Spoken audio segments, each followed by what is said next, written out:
video is supposed to show you how to use SPIMS, our Service Learning Database website.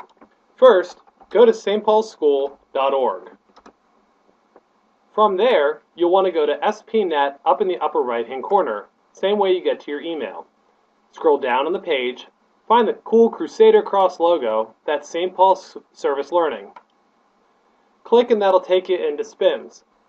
Here's the login screen. In order to find your login information, you'll need to access an email that I sent by searching your email box by typing in SPIMS. If you don't have that email or you deleted it by accident, just email me, sgroff@stpaulschool.org. For our purposes, we'll use Seth's account. Boom. So, here's your home page. This is basically your dashboard from which you can do a couple of different things. The first thing that you can do is check on your hours by clicking on this button here on the left-hand side. Once you click on your hours, you're able to see your total number of hours using the bar at the top and the number of hours you've done by a year to make sure that you get that 10 hours a year minimum. Here you'll normally see the external hours chart to see how many you've done outside of campus. And here you'll see how many hours you've done with a single organization.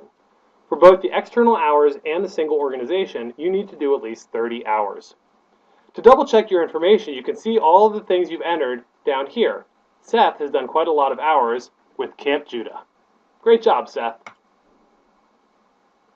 Going back to the home page, we can see the project enrollment up in the center. Click on project enrollment to enter some hours or to enroll in a project. Now this page has got a lot going on. It reads from left to right. First, you can go through and learn about projects that are featured or upcoming. In the middle, you can actually look at all the projects that we have for this entire school year. Now there are a lot of different projects, and so let's say you need to search for something to enroll in it. We probably have it. So use this alphabetical list to find the first letter of the project. Let's say we're looking for bridges. Click on the B.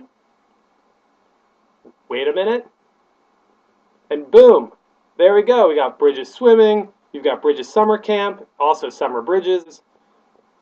And let's say you want to enroll in the winter tutoring program for Bridges this winter. Just click Enroll. It'll give you this confirmation page, and then you can hit Submit Hours to add your hours. Click Submit Hours, and then you can go and fill this out. Let's say Seth did 999 hours with Bridges. He goes and he enters his dates. He writes a quick description of the kind of work that he did and how it affected him. He's humbled. Yay! You want to make sure that your descriptions are at least 2 to 4 sentences or the Service Learning Council won't approve them. Once you're done, hit the Submit button. Now your hours have been submitted, as you can see from this confirmation tab on the side. To go back to the home page, just hit SL Today page. Now let's say that you're starting a new project or that you've worked on something that's not on our list. Go to Project Enrollment. After looking through the list and not finding your project or the organization you've worked with, you can go and hit New Project up here on the right-hand side. This New Project page is a complicated page, but if you take your time, you'll totally get it. The first thing that it wants you to do is read these directions. And basically it tells you to work from left to right. When you're ready, hit Proceed. If you don't hit Proceed, the page won't work. Sorry. Now, step 1. Is your organization pre-approved? Again, you can go and scroll through it manually, or you can just look for the organization in general. Let's say that I come up with a little organization called Sanford Cares. I hit S, all the S's come up. Sanford Cares is not on the list. So if it was on the list, I could just hit the select button and this whole side would fill in automatically. But since it's not, I'm going to have to enter in the information myself. Sanford Cares. And then the project supervisor would be me. And my contact and my email. Remember, if you can't find your password, email me there. The website would be www.stpaulschool.org. And if you could find the organization mission maybe from the website, that would be great. But if you don't have it, it's okay. Next, you're going to submit the new project. The project name will probably be different than the organization name. It might be volunteer hours or service project. In this case, it'll be chatting with the elderly. Pick a project start date. It can be in the past or in the future, especially if you want people to sign up for it.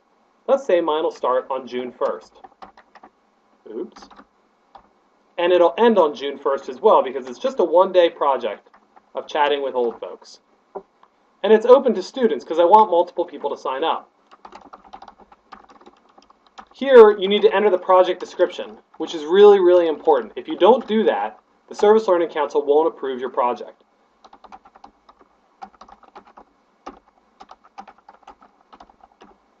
Yay. At this point, you're welcome to submit the completed new project information, especially if you haven't done any hours. But if this is something that happened in the past, feel free to add your hours in right there. Make sure you put the date and a description of what you did during the time. Make sure you also put how it affected you. And once you're done, hit submit. It'll come up with this confirmation screen, and you can go back to the SL Today page. One last feature I want to tell you about really quickly is that under project enrollments, you can go and see the projects that you've enrolled in. And if you need to submit hours, you can add them on the right. Well, I hope you've enjoyed this tutorial. If you have any questions, please contact me at any time, sgroff@stpaulschool.org, or just stop by my office in the basement of the chapel. Thanks.